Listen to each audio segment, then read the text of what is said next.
Paz do Senhor Jesus a todos. Todos os irmãos podem tomar o nosso assento.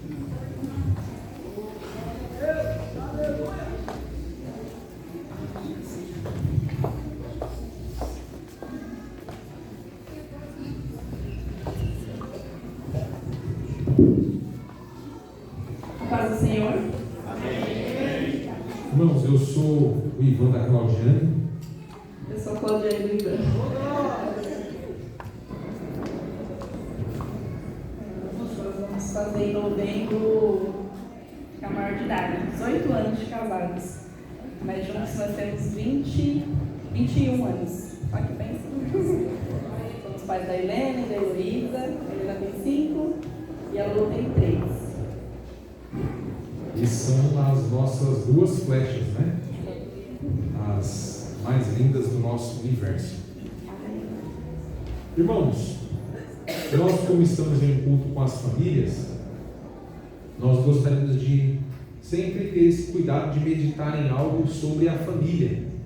É claro que Deus ele tem as suas formas de se trabalhar, mas nós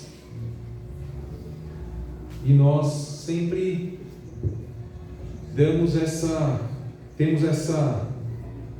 esse benefício de Deus, que é Deus atuar através da vida daquele que é usado para falar conosco.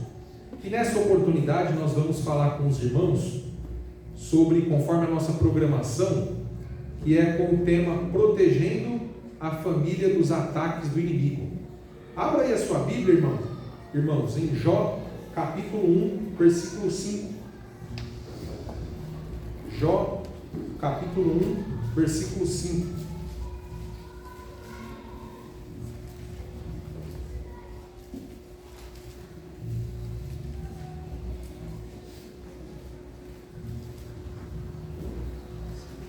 Jó 1 e 5. Amém? Diz assim a palavra de Deus: Sucedia, pois, que, tendo decorrido o turno de dias de seus banquetes, enviava a Jó e os santificava, e se levantava de madrugada e oferecia holocaustos segundo o número de todos eles, porque dizia Jó: porventura pecaram meus filhos e blasfemaram de Deus no seu coração. Assim fazia Jó continuamente. Amém? Irmãos, nós temos a nossa família e fato é que ela sofre ataques. E é justamente por isso que nós temos esse tema, que é protegendo a nossa família dos ataques do inimigo. E esse texto bíblico de Jó, capítulo 1, que nós lemos, versículo 5, nós não vamos nos aprofundar no livro de Jó, os irmãos conhecem a história, mas nós vemos como o inimigo ele é sutil e como ele tem essa intenção de justamente atacar as nossas famílias. Os irmãos percebam quando a gente vê no capítulo 1 que Jó era um homem muito bem sucedido, que tinha muitos recursos financeiros, porém, esses recursos que Jó tinha, tudo que Jó ele tinha, isso não era o suficiente para proteger a família dele dos ataques do inimigo. A gente já vê que isso não faz com que isente e venha blindar a nossa casa, qualquer tipo de recurso que a gente venha ter. Primeiro porque, irmãos, quando a gente vê o texto bíblico, nós vemos que a Bíblia diz que no versículo 8, que Satanás se apresenta diante de Deus, e Deus diz para Satanás: observastes tu a meu servo Jó? E aí, irmãos, sabe o que acontece? O inimigo, ele tem observado a nossa família. Ele observa. Então, se faz necessário que nós venhamos proteger a nossa casa dos ataques do inimigo. Só que as nossas armas, aquilo que a gente tem que lutar contra o inimigo, as nossas armas elas não são carnais. As nossas armas elas são espirituais. Porque Jó, e percebam que mesmo ele tendo de tudo, mesmo ele sendo um grande empresário, mesmo ele tendo grandes recursos, isso não blindou, não isentou eles de sofrer um ataque do inimigo. Então a primeira coisa que a gente tem que ter consciência é que o inimigo, ele está observando as nossas famílias.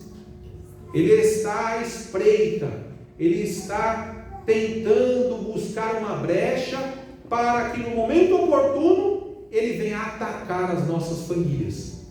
Só que é interessante também que mesmo esses ataques eles sendo espirituais, as coisas elas se dão no campo material, ela acontece aqui no nosso dia a dia. E aí quando a gente olha para a família de Jó, eles tinham a sua rotina, eles tinham o seu dia a dia, e o inimigo quando ele vai tentar, quando ele vai atacar a nossa casa, ele tem vários artifícios, várias formas de atacar. E uma das formas que ele se utiliza para atacar a nossa casa, de tantas formas que ele tem de lançar os seus dardos inflamados, é justamente a divisão. Ele quer colocar um contra outro. Ele quer colocar marido contra a mulher. Ele quer colocar o pai contra o filho contra o pai, a filha contra a mãe contra a filha. Uma das formas que o inimigo tem de atacar, ele observa, depois ele ataca. E esse ataque a gente também vê na vida de Jó. Como é que ele faz isso? Ele usa a esposa de Jó. Quando tudo começa a acontecer na vida deles, e eles perdem todo o patrimônio, perdem os filhos, e depois perde por fim a saúde, que o inimigo achava que Jó, ele só iria de fato blasfemar contra Deus e agora negar a Deus, quando tocasse na saúde. E Deus vai lá e permite. Mas aí a gente vê que o inimigo observou e depois ele usou a esposa de Jó. E falou, e a esposa de Jó fala e cita aquelas palavras que nós conhecemos. Ainda retens o teu cuidado, ainda retens a tua fé para com esse teu Deus, amaldiçoa Deus e morre. Então ele coloca essa divisão, que é uma das formas que o inimigo tem para atacar. E a Bíblia diz, irmãos, que uma casa dividida, ela não subsiste, ela não fica de pé. Se houver esse tipo de divisão, se houver esse tipo de rivalidade dentro do lar, marido contra mulher, mulher contra marido, filho contra pai, pai contra filho, né? Filha contra a mãe contra a filha, a casa não vai subsistir, a casa não permanece de pé. Então o inimigo ele observa, depois o inimigo ataca. Ele ataca implantando essa divisão, e quando a gente vê os ataques do inimigo, ele tenta atacar, como a gente vê no terceiro tópico aí, que querendo tirar justamente a nossa dignidade. Quando a gente vê Jó capítulo 1, versículo 1, nós vemos que o próprio Deus relata sobre e dá testemunho, tanto Jó 1 e 1 como Jó 1 e 5, que nós lemos aqui, o próprio Deus dá testemunho de Jó.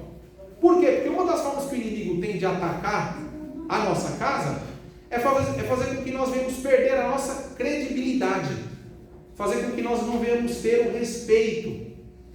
Quando Jó ele vai falar para com os seus filhos, ele vai falar para com a sua esposa, ele precisa primeiro ali dentro, irmãos, ele precisa dar o exemplo. Quando a gente vê Jó 1 e 5, Jó 1 e 8, que eu acabei de ler agora, observar se começou Jó, aí Deus dá testemunho dele. Ninguém há na terra semelhante a ele, sincero, reto, temente a Deus, que se desvia do mal. Por quê? Porque um dos princípios básicos que a gente precisa ter na nossa casa é o exemplo. Tem uma frase que diz que, e ela é verdade, irmãos, a única forma de se ensinar é através do exemplo. Porque dizem que a gente ensina pelo exemplo. Não, o exemplo é a única forma de se ensinar. Primeiro eu faço e depois eu falo. Então as crianças, e a gente vê por aí, elas aprendem, e as crianças e os filhos e todos aprendem pelo exemplo. Quando Deus diz lá em Deuteronômio para que os judeus ensinassem os seus filhos, o começo do texto deixa muito claro como o que Deus ele quer é que primeiro nós viemos dar o exemplo. Deus ele disse assim para o povo de Israel: e estas palavras que hoje te ordeno estarão no teu coração, e as intimarás aos teus filhos. Ou seja, primeiro ela tem que estar no meu coração, e depois eu intimo ela para os meus filhos. Então, assim, a segunda forma que o inimigo ele usa, ele observa e depois ele ataca. Ele ataca fazendo o quê? Colocando a divisão. Ele ataca fazendo o quê? Fazendo com que nós venhamos perder a nossa credibilidade. Porque se tem uma coisa que as pessoas gostam, e isso vai acontecer, é jogar na nossa cara. É falar o seguinte: mas quem é você para estar falando isso? Ah, como é que você faz? Por quê? Porque primeiro nós temos que dar o exemplo. E aí o inimigo ele vai se atacando. Ele vai atacando a nossa casa com essas coisas, como foi falado no nosso encontro de casais. Essas poucas coisas que vão acontecendo. Ele coloca a dúvida. E normalmente, o início do conflito familiar, do desajuste familiar, é com a liderança familiar. É o pai, a mãe, é com o casamento. Então, assim, o alvo dele é destruir a família. E normalmente ele começa no casamento. E é justamente aquelas questões que a gente trouxe aqui no encontro de casais. Pequenas coisas. Coisas que no dia a dia parecem banais. Que passam assim por alguém, por alguns, assim, que não está sofrendo, né, aquelas circunstâncias, desapercebido, nem percebe. São coisas pequenas, mas que a longo prazo vai distanciando, vai esfriando, vai causando rumores, trincas, rachaduras no relacionamento. E aí já está implantado o plano do diabo dentro da família. E a gente trouxe uma música, que até é uma música secular. Talvez os irmãos conheçam ou não, mas ele traz aí essa questão do casamento. Ele traz um homem e uma mulher, um casamento de um homem com uma mulher, e ele, na letra da música, ele relata como que está o casamento dos dois. E o nome da música é Dois Rivais. Está falando de um casamento. E aí eu vou falando aqui a letra, a gente vai discorrendo da letra da música, e vocês vão prestando atenção como que isso vai acontecendo sutilmente dentro de casa. E aí não é para casais, é família, a gente está tratando família aqui. Aí a letra chama Dois Rivais. Aí eu não consigo mais olhar para a gente e enxergar nossa razão. Então, um homem e uma mulher casados, né, tiveram aí por ideia de casar, o conceito do casamento, que precisamos casar. Está namorando, vai casar. A gente vive num país que é cristão e a gente tem o costume, né, é a instituição dada por Deus, o casamento. E aí, independente de ser crente evangélico, as pessoas se casam. Eu até falador de Gênesis fala muito sobre isso. As pessoas se casam. E esse casal se casou. E aí eles falam um para o outro: eu não consigo mais olhar para a gente e enxergar a nossa razão. Então, eu olho para o meu marido olha para mim, e tipo, qual a razão da gente estar junto? Qual o motivo? Um casamento baseado em princípios cristãos, com amor, encontra razão para estar junto, né? Diferente deles. Acho que erramos o caminho, fomos pela contramão. Então, vamos casar? Opa, acho que não era para ter casado. Ou a gente pegou a rota errada. Tem alguma coisa aqui que não deu certo. Você vive para mudar meu jeito, a minha essência natural. Então, eu vou falar para o outro: você fica querendo me mudar? Eu sou assim, eu não vou mudar. E aí, de repente, ela fala, ou ele fala: eu vivo destacando os seus defeitos. Discutir aqui já é normal. Então, não tem mais diálogo, é discussão. Um aponta o erro do outro, o outro vive querendo mudar o outro, e está seguindo casados. Quando um relacionamento ele chega nesse ponto, onde a gente não tem mais esse respeito e um quer mudar o outro, e você só consegue enxergar o defeito no outro, acontece justamente o que eles, nessa canção, eles chegam à conclusão, que discutir já é uma coisa normal. Então, quando as pessoas começam a normalizar no casamento aquele tipo de ambiente, um ambiente de conflito. E é por isso que o tema dessa música são dois rivais. Eles passaram a se rivalizar. E a gente mencionou aqui agora, né? Que uma casa dividida, ela não subsiste. Então é um marido e uma mulher que são uma pessoa só. Quando nós nos casamos, nós passamos a ser um, né? Deixará o varão seu pai e sua mãe e apegar-se à sua mulher. E serão dois, uma só carne. Agora, quando o casamento chega nesse nível aqui, que viram dois rivais, são dois inimigos embaixo do mesmo teto. E aí a discussão já passa a ser uma coisa normal. Aí, continuando a música. Tantas crises nos tornaram um casal tão infeliz. Ninguém casa para viver infeliz. A gente casa para ser feliz, para fazer o outro feliz. E aqui eles falam, tantas crises, tantas coisas aconteceram no nosso casamento, que a gente é um casal infeliz. E o que é inabalável, que a gente casa com um sonho de perfeição, né? De viver a dois, que é perfeito. Então é inabalável, ninguém toca, ninguém mexe, eu te amo, você me ama, vamos viver feliz para sempre. E o que era inabalável, hoje vive por um triz. Qualquer coisa ali pode, né, explodir, cada um para o seu canto. Então não é esse o objetivo do casamento. Ninguém casa para se casar, a gente casa para viver para sempre. Não há forças para continuar. Por quê? Ele se pergunta, por que chegou nesse ponto? O que a gente fez, onde que a gente errou, o que aconteceu, o que não deixamos de fazer que chegou nessa situação? Por que está assim?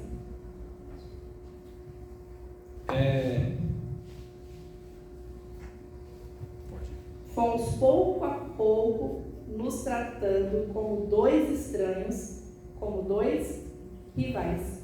Isso tem muito a ver com o que a gente trouxe aqui para o encontro de casais, que era sobre as raposinhas na vinha. Então assim, não eram grandes raposas, não eram animais selvagens que destruíam a vinha. Raposas pequenininhas, bonitinhas, bem sutis, escondidinhas na vinha. Acabavam com a vinha, que era o casamento.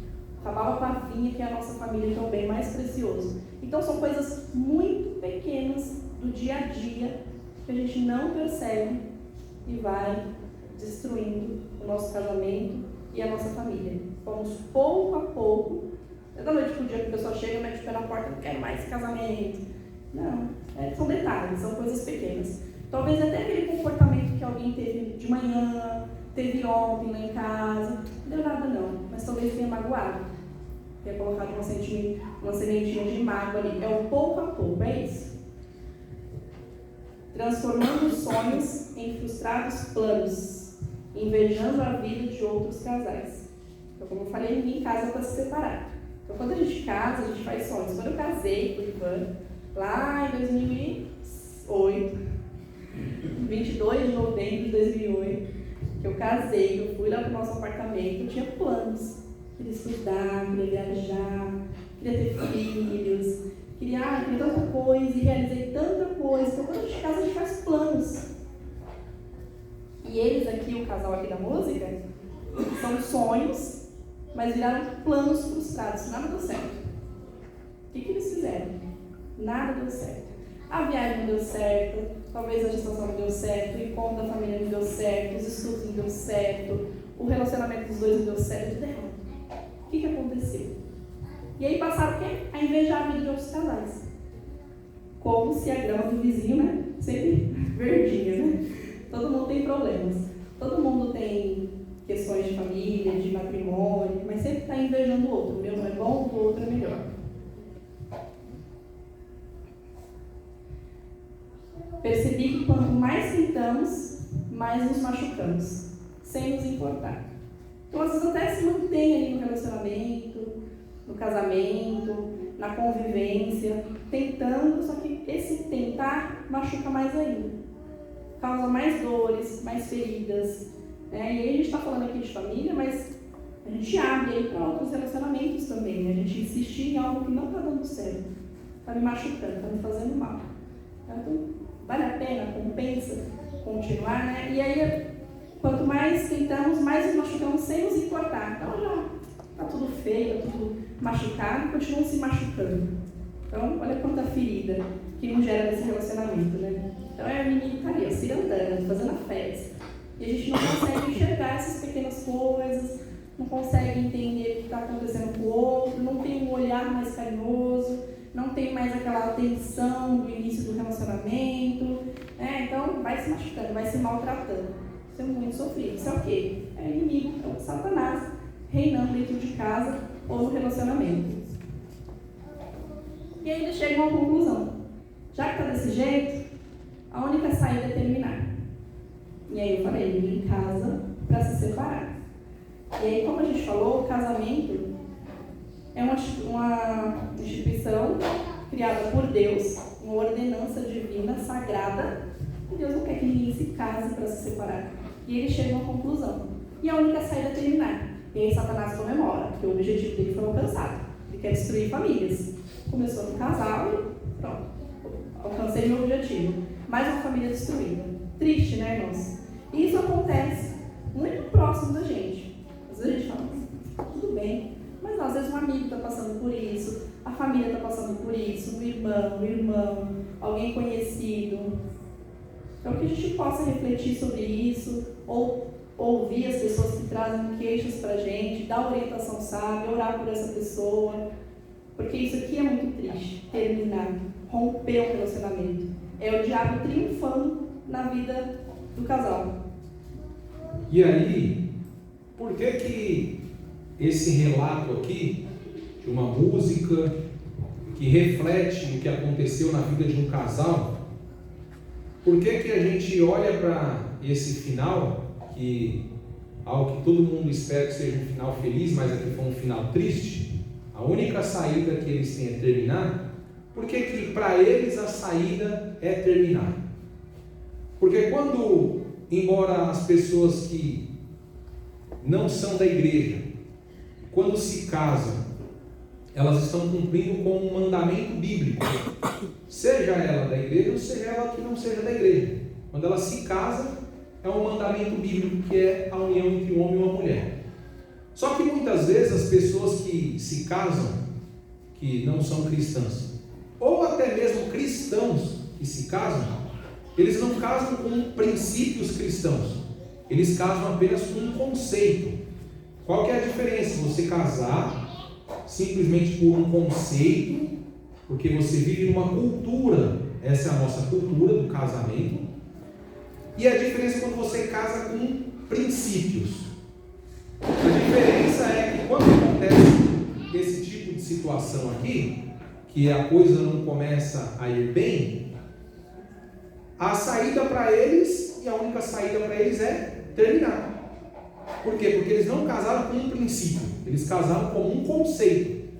Esse conceito que a gente está falando aqui que é mais proclamado aí fora. Conceito de casamento. Duas pessoas estão namorando, passam um tempo, colocam uma aliança no dedo, ficam noivos, aí começam a ver buffet, vestido, casa, festa, madrinha, padrinho. Só um conceito de casamento, de se unir e viver junto. Não é com princípios. É só para cumprir o que a sociedade, apesar de ser um ordenamento divino, mas o que a sociedade faz aí sem nenhum tipo de preocupação. Vamos casar. Agora, casar com princípios... O casamento ele não vem pronto. Ele não, quando você casa, e aí a gente tem um erro, e a gente precisa corrigir isso. Nós se estuda para tudo. Se estuda para fazer ter uma profissão, se estuda para ter um cargo na empresa, se estuda para poder te dar uma habilitação, se estuda para fazer tudo, se estuda. Mas para casamento a gente tem nós estamos dizendo como Igreja Assembleia de Deus, Ministério de Belém, setor 2. Que a Igreja Católica é diferente, né? Igreja Católica, ou até mesmo outras denominações que não sejam da Assembleia de Deus, não tem isso. Então faz um curso, faz uma preparação, porque as pessoas acham que só o conceito, que é se unir, que ele vem pronto. E um outro erro que a gente comete é achar que o tempo vai resolver. O tempo é Senhor de todas as coisas. O tempo não resolve, irmãos. Quanto mais, eu tenho tantos anos de casado, não significa que aí é melhor. Não. E eu tenho pouco tempo também não significa que é melhor. Tudo depende da busca que tem do casal de justamente ter esse aprimoramento. que infelizmente para o casamento não se tem esse tipo de preocupação. Se faz a união simplesmente pelo conceito de se unir. Mas quando você casa entendendo que você deve estar debaixo de princípios, como por exemplo esses princípios que estão aí, fidelidade, respeito, amor, responsabilidade, renúncia, aí mesmo diante de situações adversas, que elas vão vir no casamento, isso é natural, a única saída não é essa, que é terminar. Existem outras saídas. E é por isso que é interessante que a gente tenha um casamento com princípios, e não simplesmente pelo conceito que é de se unir. Então quando a gente casa com princípio, a única saída, mesmo diante de adversidades, não é terminar. E a gente está falando aqui de casamento, mas nós temos aqui pessoas que já são casadas ou que não vão casar, mas têm filhos, têm sobrinhos, têm netos, né? Então a gente aprende também, estou falando de família, tá? Não saiu do foco do culto, não. É família. E aí a gente vê aqui, a gente até trouxe algumas imagens de ilustração para a gente saber a diferença entre casamento, do conceito de casamento e casamento com princípios. Conhecem? Quem é esse casal aí? Ao menos a mulher talvez seja mais famosa. Quem é? Jojo Todinho. Ela tinha emagrecido ainda. É a Jojo Todinho. Então esse casamento aí foi um casamento feito com base no conceito de casamento. Povo com muito dinheiro, não faltava nada, irmãos, eu tenho certeza, nada assim, né? Em termos de recursos financeiros, né? Deve ter sido a festa dos sonhos. Aquela festa que a gente sonhou em fazer e botou no papel e falou, nossa, eu não vou dar conta de pagar ela de boa, de letra. O melhor buffet, o melhor vestido, o melhor estilista, melhor tudo tinha nesse casamento. Porém, durou quanto tempo? 10 meses. Um alto investimento durou 10 meses. Nem a questão do investimento, mas é o conceito de casamento. 10 meses. Dinheiro aí muito menos falta, né? Roberto Justus e Adriane Galisteu. A gente trouxe esse pessoal, que o pessoal de mídia todo mundo sabe. Os irmãos acham que faltou beleza aqui? São bonitos? São? Todo mundo concorda ou não? Tem Eu acho dinheiro? que faltou beleza? Faltou dinheiro? Não. Você acha que faltou presente? Não. Será que ele deixou de levar ela para jantares caros ou deu um carro bom para ela? Não faltou nada, né? Nesse sentido, não faltou nada. Durou 8 meses. Festa luxuosa, saiu na caras, casamento de luxo do ano. 8 meses, acabou o casamento do Roberto Justus e da Adriana Galisteu. Esse aí... É feio? Esse aí, ele banaliza a questão do casamento, porque ele casou 7 vezes. Então ele...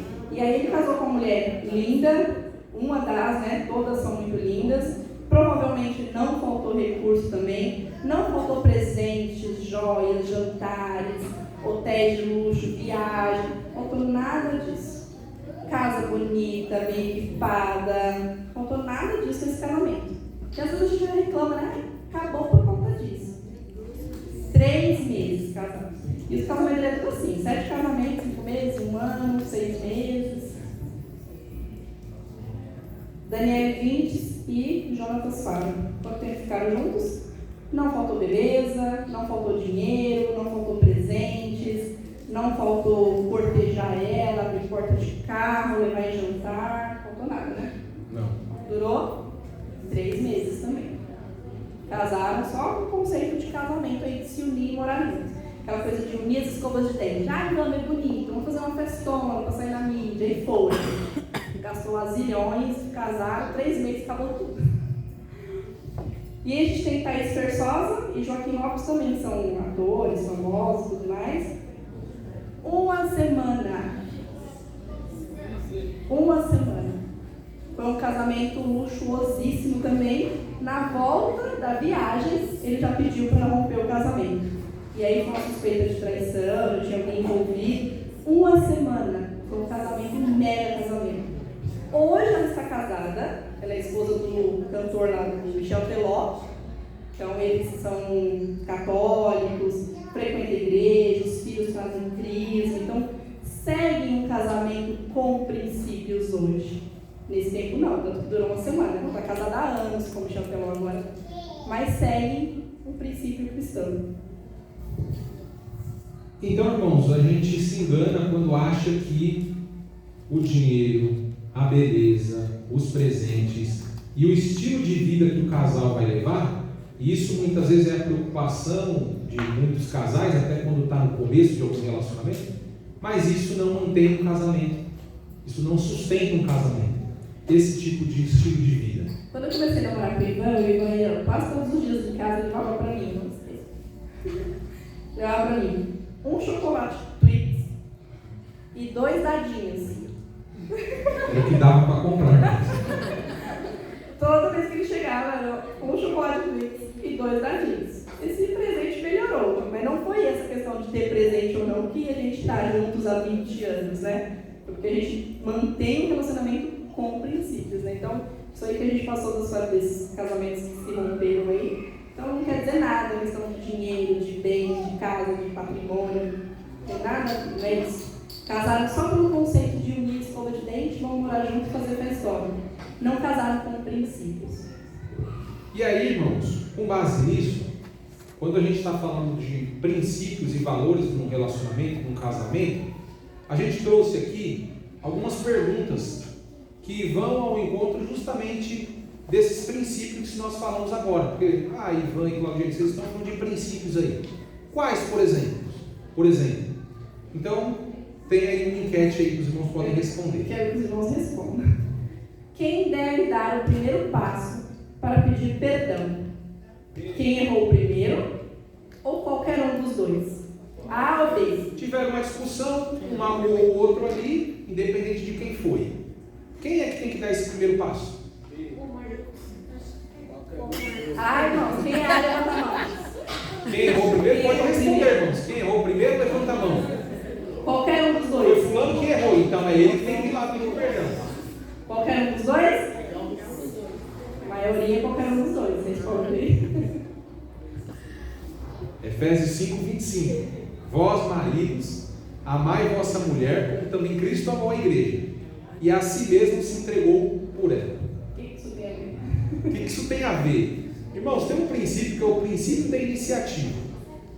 O princípio da iniciativa, ela é do homem. Então o homem é interessante, o homem, né? Nós homens queremos só a parte boa da coisa.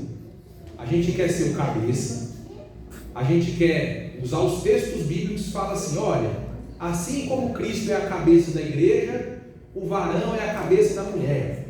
Opa, é um texto bíblico. Pega pra ele. Assim como Cristo amou a igreja, o homem tem que amar a igreja. E aí, irmãos, esse princípio da iniciativa, ele é igual. Assim como Cristo teve a iniciativa, a igreja não fez nada, mas ele se entregou por ela, ele amou ela, sem ser amado, e ele se entrega por ela e morre por ela. Então ele tem iniciativa. Então, assim como nós simbolizamos Cristo com a relação com a igreja, assim o marido tem um simbolismo ele com a mulher.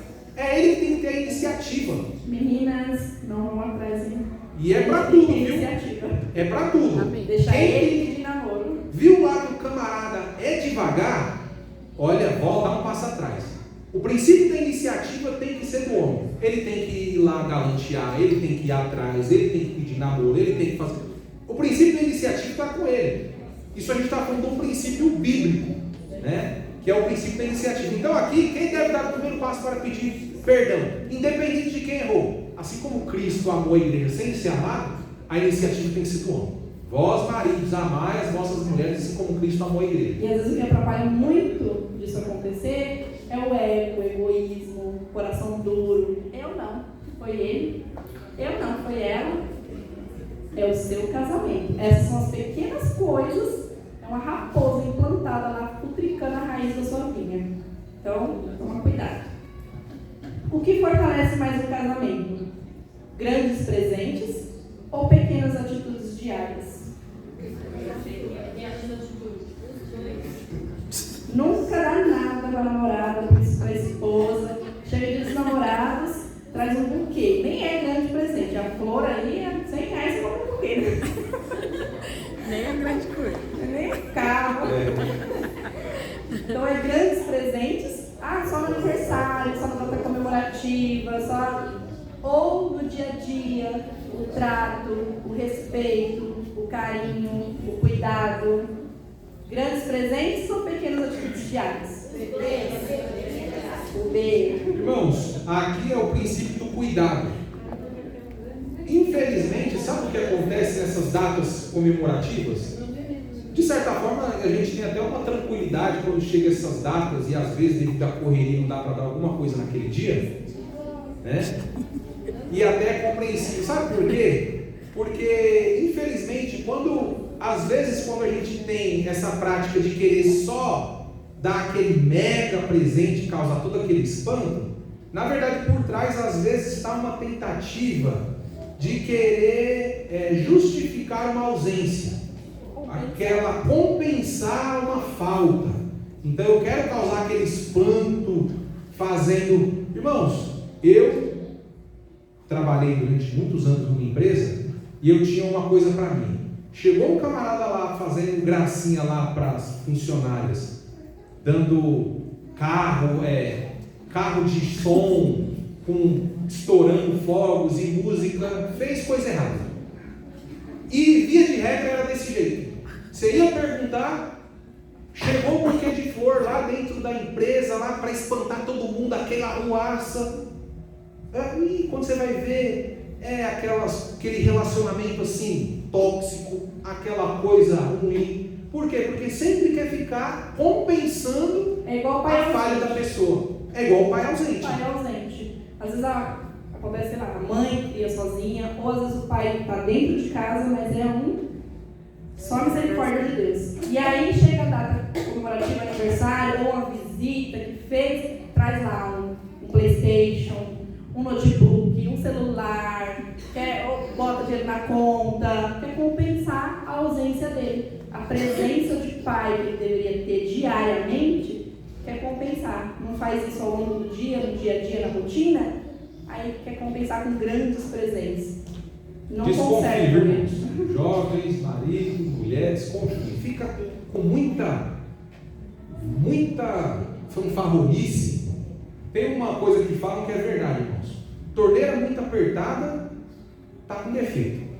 Não é assim? Você chegou lá e está muito apertada. Viu que o cara está com muita frescurinha, sempre casarruaça, e lá na empresa, e vai lá não sei na onde, quer causar sempre espanto com grandes coisas.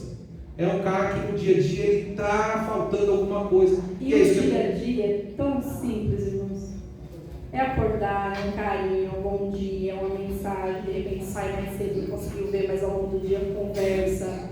É trazer um tweet ou um dadinho de vez em quando. É tratar bem, respeitar, né? Não ter dar motivo para desconfiar. É acompanhar na igreja, acompanhar nos trabalhos, é ajudar com os filhos, é ajudar em casa. Pequenas coisas simples e fáceis ao longo do dia.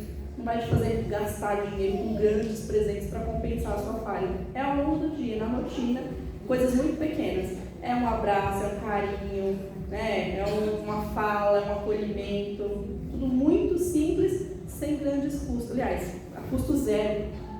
Né? Então, e o que é mais difícil? Casar ou permanecer casado? Né? A gente sabe que casar hoje é o evento, sempre foi, né? Mas hoje é um negócio mesmo, né? Se tornou um negócio. Antigamente a gente colocava flores aqui, entrava e pronto. Né? Toda vez que eu lembro de casamento, eu lembro do meu casamento. O casamento foi uma bênção. Mas a gente serviu pão com salsicha. Foi. Tinha outras coisas, mas tinha pão com salsicha. A gente pagou o garçom com o dinheiro da gravata. O dinheiro da gravata. Faltava pagar o garçom. Mas é uma bênção, graças a Deus. E aí é que é mais fácil, difícil, casar ou permanecer casado. Hoje, você vai fazer um casamento, pode botar aí 40, 50 mil reais para um evento de casamento. Buffet é absurdamente caro, vestido é caro, e aluga carro, e faz toda aquela filmagem. Nossa, tudo muito caro, então é difícil casar. Mas e permanecer casado? O que é mais difícil aí? Casar ou permanecer casado? Permanecer casado. E aí, irmãos, hoje a gente está vivendo uma geração que está vindo aí, que eles não têm esses princípios. Não tem o princípio da iniciativa, não tem o princípio do cuidado, não tem o princípio do amor. O que vai manter e que vai fazer com que a diferença desse casamento, dessas celebridades que tiveram aí, é que eles casaram simplesmente por um conceito: vamos nos unir, vamos ajuntar as escovas de dente. Então casaram pelo conceito. Quando você casa pelo princípio do amor, aí é diferente, porque o princípio do amor, nós temos essa carta que Paulo escreve aos Coríntios, no capítulo 13, e ali é quase que um hino que é chamado como hino do amor. Por quê? Porque ele vai falar sobre as características que tem o amor. E só quem casa com o princípio do amor sabe que através dele é que vai fazer com que o casamento se permaneça. Então, o amor ele é benigno, o amor é sofredor, o amor tudo sofre, o amor espera, o amor é paciente, o amor tudo suporta, tudo espera, tudo crê, tudo sofre. Então aqui é o princípio do amor. O que vai fazer com que o casamento permaneça é o amor. Mas infelizmente hoje muitas pessoas estão casando já com essa ideia: se não der certo, separa. Se não der certo, aí cada um vai para o seu lado. Então já é um casamento que está nascendo fadado ao fracasso. Casar leva um dia. Construir um casamento é uma vida inteira. Enquanto estão juntos, está construindo seu casamento. E o que uma pessoa deve mudar primeiro? O cônjuge ou ela mesma? Ou a si mesma? A ou B? O que aconteceu com aquele casal daquela música? Os dois rivais. O problema deles era justamente essa tentativa de querer mudar o outro. E aí na própria música eles falam: olha, a minha essência é natural. É natural. As pessoas, a gente não consegue mudar o outro. Então a gente consegue mudar só a nós mesmos. As pessoas, infelizmente, não mudam. Ela muda se ela quiser. Eu não consigo mudar ninguém. Ela não consegue me mudar. Eu não consigo mudar ela. Quem eu tenho que mudar? A si mesmo. Quando a gente entra num relacionamento, não é para ser feliz, é para fazer o outro feliz. Então, cada vez mais eu tenho que me mudar. Paulo, na carta de Timóteo, diz, Timóteo 4,6, tem cuidado de ti mesmo. Então, é cada um que cuida de si mesmo. Eu cuido de mim, para me rever meus valores, como é que eu estou, como é que eu não estou. E ela cuida dela. E aí, irmãos, esse princípio que é do mudar a si mesmo, é algo que tem que ter no casamento. Então, sempre vai ter essa tentativa, que foi o que aconteceu com aquele casal na música, essa tentativa que eles tinham de querer mudar o outro, E aí eles dizem o seguinte: eu vivo destacando os seus defeitos, Por quê? Porque quando você quer mudar o outro, você não consegue enxergar outra coisa a não ser o defeito da pessoa. A pessoa pode fazer o que for, mas se você está com isso na cabeça, que é de mudar a outra pessoa, você só enxerga defeito. Fez lá a coisa maravilhosa que foi feita, mas você só vê defeito. E Deus é tão perfeito que não fez ninguém igual. Imagina minha mãe e meu pai me criou de um jeito, a mãe do Ivan e o pai do Ivan criou ele de outro jeito, somos totalmente diferentes. E aí um belo dia a gente resolveu casar, com base em princípios. Nós vamos casar. Eu vou passar a vida inteira tentando mudar coisas que talvez não me agradam no Ivan. Então eu vou ser feliz, ficar tentando mudar a pessoa. Vou desgastar a minha relação e ele é a mesma coisa. Então o que eu faço? Não vou tentar mudar ele, é assim. Eu vou mudar o jeito como eu enxergo ele. Eu vou mudar a minha tolerância, as minhas vontades. Eu vou me adequar a ele, ele vai se adequar a mim. E assim vamos seguir. Tentar mudar. Essa toalha, essa roupa, essa roupa. Vai só cansar, frustrar e cair lá na letra da música dos dois rivais. Então não compensa. Quem deve vir em primeiro lugar dentro do casamento? Essa é polêmica. Os filhos ou o cônjuge? A ou B? B, Aqui, irmãos, é um princípio mais um princípio bíblico. Gênesis 2:24. Deixará o varão seu pai e a sua mãe e apegar-se à sua mulher. Então, o homem, os filhos, vão deixar o pai e mãe. E é deixar, irmãos, em todos os sentidos. Deixar fisicamente, no espaço geográfico, é deixar qualquer tipo de dependência emocional, dependência financeira. Quando Deus disse em Gênesis 2:24, deixará o varão, o seu pai e a sua mãe, significa que esses dois, os filhos que nós temos, não são para a vida inteira. O que é para a vida inteira é o marido e a mulher. Nossa, mas aí vocês estão falando dos filhos, e como é que é? Não, irmão, nós amamos os nossos filhos, nós temos o dever e a obrigatoriedade de criar os nossos filhos muito bem. Isso é uma responsabilidade dos pais, mas os filhos, eles são flechas, eles estão com a gente, mas eles não são nossos. Daqui a pouco nós vamos lançar eles, né? E aí eles vão viver a vida deles. Então, biblicamente, mais um princípio é esse. E aí por que muitos casamentos não dão certo? Porque o marido e a mulher têm os filhos como primeiro lugar. O filho é prioridade, o filho ele passa, ele não é prioridade. Quem é prioridade? O marido e a mulher. E aí está aqui essa ilustração, né? Nós temos esse falar que é Deus, família e a igreja, o ministério, né? Mas na verdade não, primeiro é Deus na nossa vida, depois vem o nosso cônjuge, depois vem os nossos filhos e depois vem o nosso ministério e vem a igreja. Mas gente invertendo tudo. Abaixo de Deus, aí vem o nosso cônjuge, né? Nós passamos a ser uma só carne. E aí, irmãos, aqui a gente nem vai fazer muito suspense nessa pergunta. Por quê? Porque olha o princípio que Deus deixou. Para o filho, deixa o pai e mãe e se apega à tua mulher. Agora você tem uma pessoa a quem você tem que amar incondicionalmente, que é o quê? O seu marido e a sua mulher. E olha o que eles falam para o marido e para a mulher. Mateus 19:6. Assim não são mais dois, mas uma só carne. Portanto, o que Deus ajuntou, não separe. O que vai ficar pro resto da vida, velho, de cabelo branco e tudo, é eu e a Claudiane. Aí a Helena depois ela vai arrumar, ele vai arrumar alguém que ame ela, e aí eles dois vão fazer a mesma coisa que a gente fez. E aqui, irmãos, é interessante isso, voltando nesse tópico aqui sobre quem a gente tem que amar mais, esse tipo de relacionamento, é que quando a gente vê isso aqui,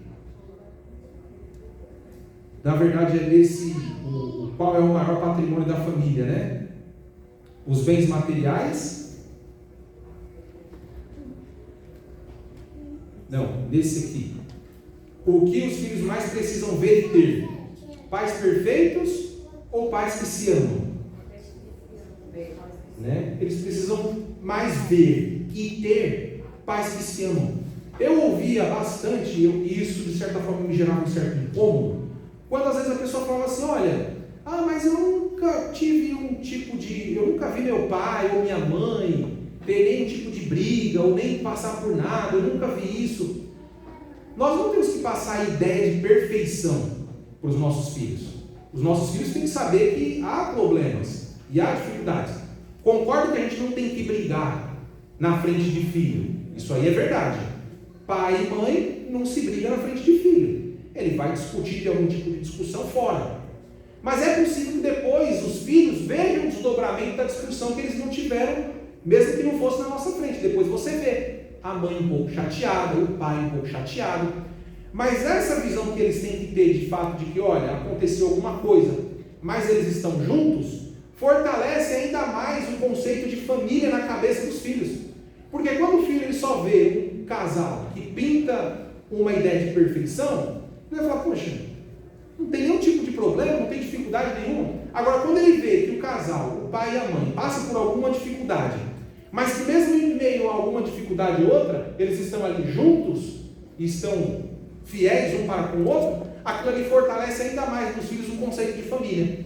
Ele vai depois passar por dificuldades lá no casamento deles, mas ele vai falar, não, isso é natural, meu pai e minha mãe passaram por isso, e sempre eles resolveram isso da melhor forma, e eles estão bem. Então aqui o que os pais devem passar para os filhos, e os filhos precisam ver e ter. Irmão, a gente diz o seguinte, a gente costuma dizer o seguinte, essas crianças aí, eu costumo dizer, né, que criança, filho é caro. Não, irmão, filho não é caro não.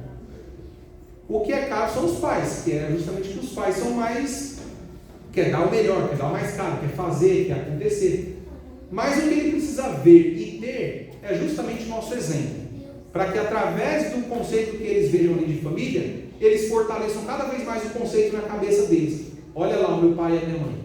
Passam por dificuldades, passam por algum tipo, mas daqui a pouco os dois estão bens. É isso, irmãos. A gente vai, todo grupo da família, sendo nós ou um convidado, a gente vai sempre reforçando essa importância da construção do lar, da família, porque a gente sabe que a família é a base da sociedade. A nossa igreja é composta por famílias, a nossa sociedade é composta por família, as escolas é família, então a gente tem que cuidar das nossas famílias. Então, se a gente não aprende aqui dentro, se a gente não consegue transmitir para os irmãos, cuidando do departamento de família, algum ensinamento relacionado à família, então a gente está falhando e muito. Então a gente tem como obrigação passar orientação, trazer orientação para os irmãos, e isso mês a mês, dia a dia, essa questão que a gente falou de preparar casais, isso é plano para a gente fazer futuramente, curso de casais, preparar casais, porque a gente vê um monte de gente cresceu na igreja, aqui na igreja a vida inteira, aí dá um pulinho ali fora, arruma alguém e debanda a cabine, se vê a pessoa meio infeliz hoje aí, uma triste realidade, né? Às vezes a moça tinha tudo para ser feliz aqui dentro, cursar, formar uma família, aí tá aí no mundo, ou tá de qualquer jeito, tá maltratada, mal cuidada, o rapaz também. Então a gente, como igreja, a gente tem essa obrigação de orientar e de trazer essa mensagem para os irmãos. Amém? Amém.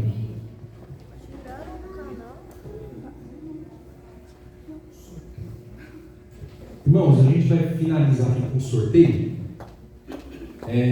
Nós temos o costume de fazer o sorteio fogão hoje não, que é a pizza, né?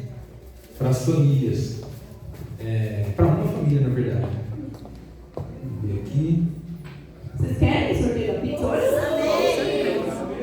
Darcy, família. Uma Darcy Vamos ver. Eita, glória.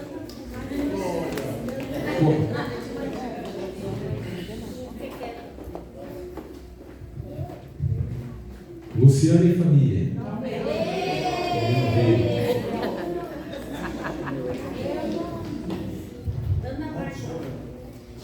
Neus e família. Não veio.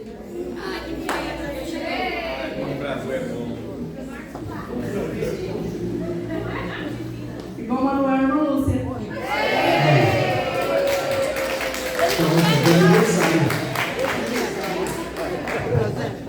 Ele falou que vai doar. Amém, irmão. A gente agradece a oportunidade em nome de Jesus. Deus abençoe, irmãos. Glória a Deus. Deus abençoe o casal. Quantos querem continuar orando pela vida desse casal? Amém. Glória a Deus. Nós vamos estar em pé orando ao Senhor, agradecendo por tudo quanto o Senhor tem nos falado aqui nesta noite. Foi instruções sobre família, né, irmãos? É muito bom nós ouvirmos essas discussões. Que Deus continue abençoando nosso irmão Ivano, Claudiano e os irmãos que trabalham com a família. Amém? Nosso irmão Ivan e a irmã Fabiana. Amém? Nós vamos orar quem é que não hoje. Pastor Carlos, olha aqui. Glória a Deus. Salve, irmão, papai do Senhor. Oramos. Senhor, nosso Deus, Pai, na tua presença estamos, queremos te agradecer por esta noite maravilhosa que passamos em sua presença, Pai. Abençoando cada um, leva-o em paz, cubra com teu sangue precioso. Assim eu te peço e te agradeço em nome de Jesus. Os irmãos, não esqueçam que terça-feira nós temos a continuação do trabalho que está sendo feito, que é sobre a falácia dos tempos, né? Do século. Amanhã tem ensaio para as irmãs, quarta-feira à tarde, 5 horas, e quinta-feira também, falácia do século. Amém? Terça-feira, nosso irmão Edson vai estar ministrando. Amém? Então, os irmãos estejam presentes para estar recebendo as orientações que Deus já tem colocado no coração. Estende as suas mãos. Que a graça do nosso Senhor e Salvador Jesus Cristo, o amor de Deus e as doces consolações do Espírito Santo do Senhor seja com cada um de nós. Todos nós dizemos amém. Deus abençoe a todos em nome de Jesus.